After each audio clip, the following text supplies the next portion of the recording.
So let's talk about what happened in 1973, because that's not something that we've really talked about either in Blue Suede reviews or on TC. Well, we've talked a little bit about it on TCP Cast. We will be talking about it when we appear on the Let It Roll podcast later this fall, 2020, I think. But it it has a big impact on how the rest of Elvis's catalog works, not only for the rest of his life, but also for posthumously. What happened in 1973 was that Colonel Parker, Elvis's manager, decided, and partly at Elvis's request, Elvis was getting divorced at the time and needed to raise some funds for that. But aside from that, Colonel Parker also wanted to cash out, and they basically sold all of Elvis's recordings up to 1972 for, I think it was like $5.6 million. And that was it. They got a lump sum payment. There's been some numbers bandied about that there may have been additional payments over like a 10-year period or something. But the point is that they sold out of their rights to Elvis's most popular recordings. Now, to be fair to them, they didn't know that Elvis was going to die. And obviously, optimistically, you would like to think that some of your best work is still ahead of you. However, as it turned out, Elvis would pass away 5 years later, 4 or 5 years later, and would not be recording anymore. And so Elvis's family couldn't really make any money from the original recordings from the 50s, the 60s, and even a few years into the 70s. But what this leads to on the RCA side, the record company, is that they're able to start putting out Elvis product to compete with Elvis's new product. And what I mean by that is, and yeah, we've talked a little bit about in this album set, there was, the Camdens and stuff like that, and I think I may have referenced just in passing the Pickwick release of Frankie and Johnny, but let's just talk about compilations in the 70s, because after they get a hold of his catalog and they can kind of do what they want, they decide to just do that because they don't have to run anything by Colonel Parker. They don't have to run anything by Elvis. They don't have to pay them. So yeah, there's a few compilations. The first kind of major ones that you get before 72, though, that I do just want to talk about, there's the two volumes of Worldwide 50 Gold Award Hits or something like that. There's 2 volumes of it that came out in, I think, 70 and 71 consecutively. And those are essentially 4 LP sets that I don't have, but I'm familiar with the track list. But essentially, it's Elvis's greatest hits, his gold records on the first one. It's like, as it states, 50 recordings. And the second set it purports to be the B-sides. And the first one is actually a really nice set because it's pretty much chronological. It starts with Heartbreak Hotel, and it goes all the way through to, I don't know, I think it's 68 or something like that. But then the second one, they include all the songs that they should be including on that, but they don't put them in chronological order. So it's just all over the place. And it's very sporadic. And that becomes a running theme with Elvis's compilation releases that start getting put out. It shows that RCA doesn't really have a direction. And the problem is that they're not asking for a lot of feedback and not getting a lot of feedback anyway from the Colonel Parker and Elvis side because they don't really care. They're touring, they're doing their stuff in Vegas and like Tahoe, and they're doing tours, they're doing merchandising, they're doing the other ways that they have of making money. And the albums are honestly just another product to them at this time.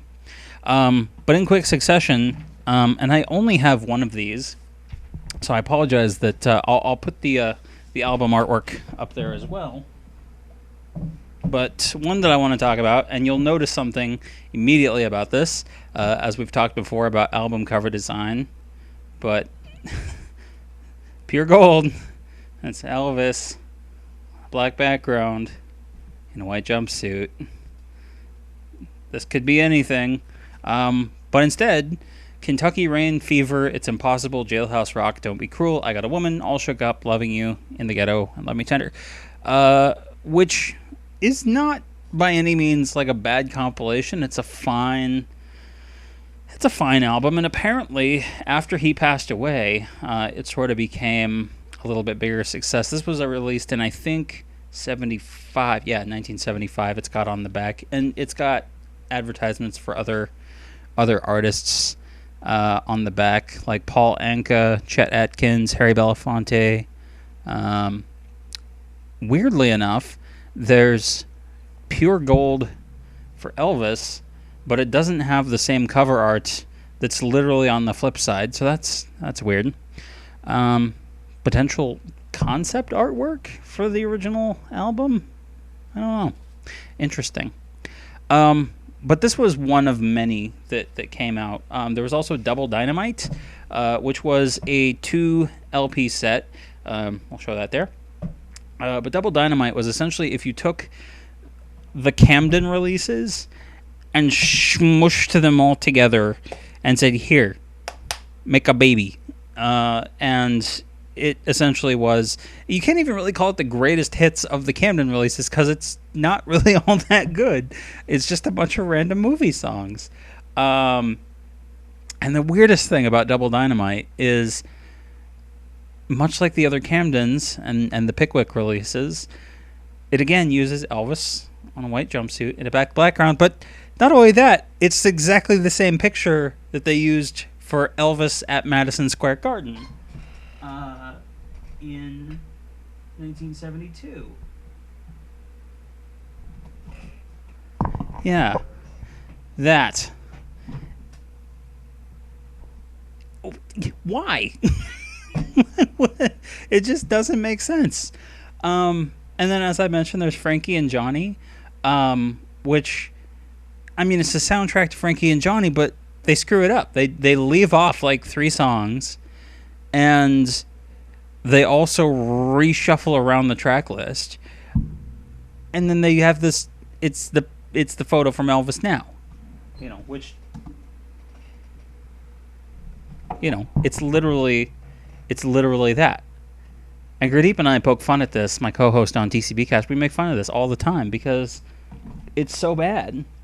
And you go to the store and you look at, these 2 albums next to each other, and you go, okay, do I want Double Dynamite, or do I want Live at Madison Square Garden, or do I want Elvis Now, or do I want Frankie and Johnny?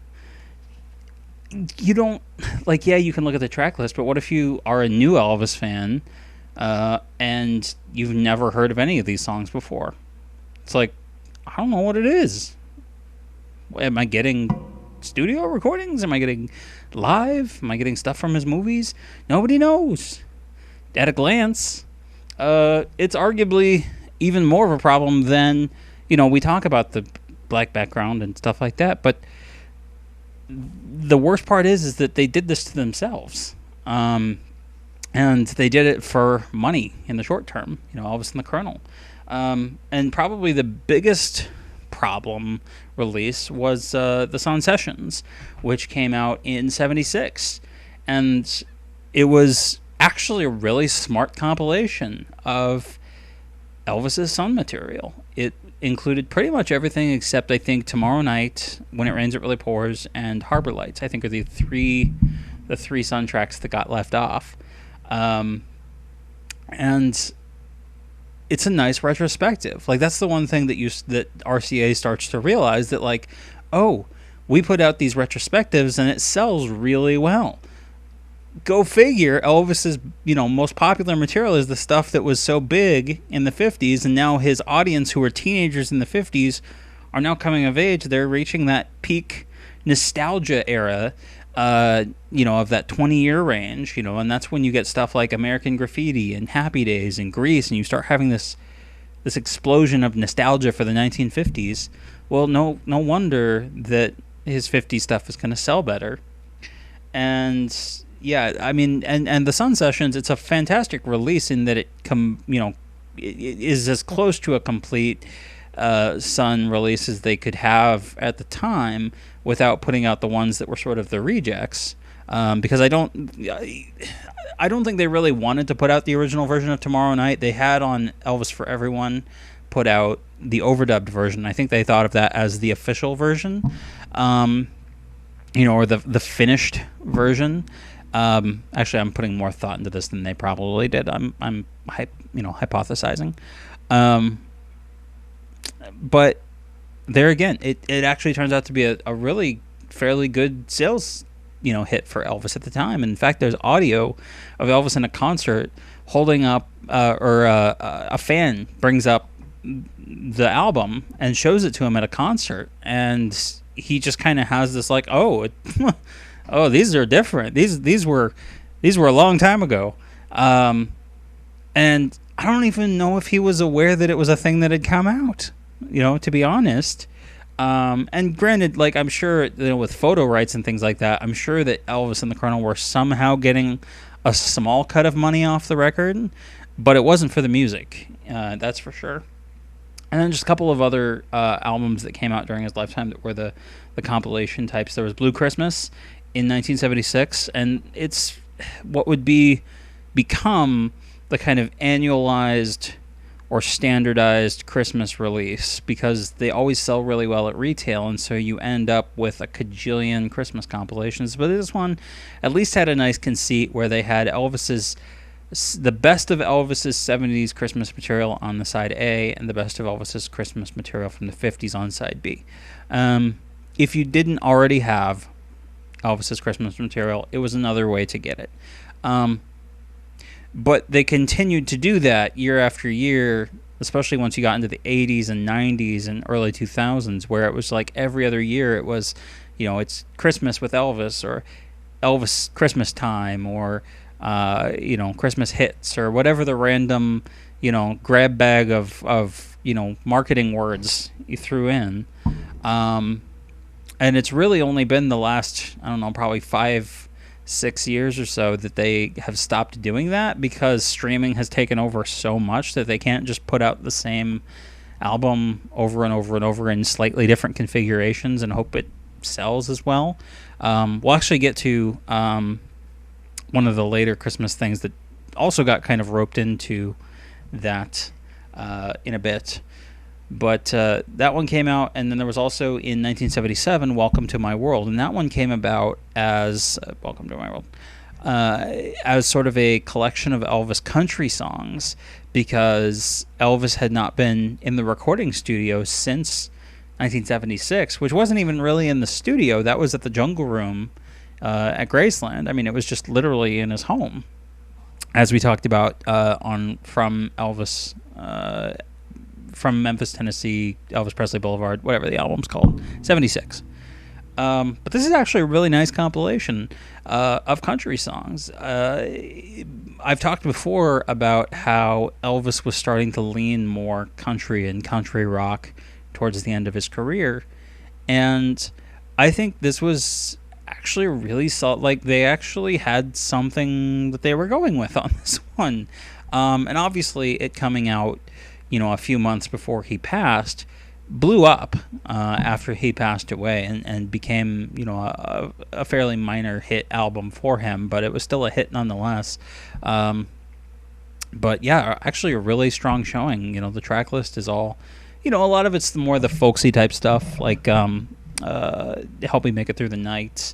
I Know You're Cheating Heart's on there, which I believe, I might be incorrect here, but I think that was when they released the alternate take of Your Cheatin' Heart, and that's when it was take 9, and I think it became an alternate master because of that mistake, which again, I think it goes back to, I just don't think they knew what they were doing with Elvis's catalog, and yet every once in a while you'd have a glimpse of something, like there was someone in the production line somewhere in there cared enough. But at the end of the day, all these were just another product. They were another thing to sell records, to make money. There certainly wasn't any artistic thought put into them.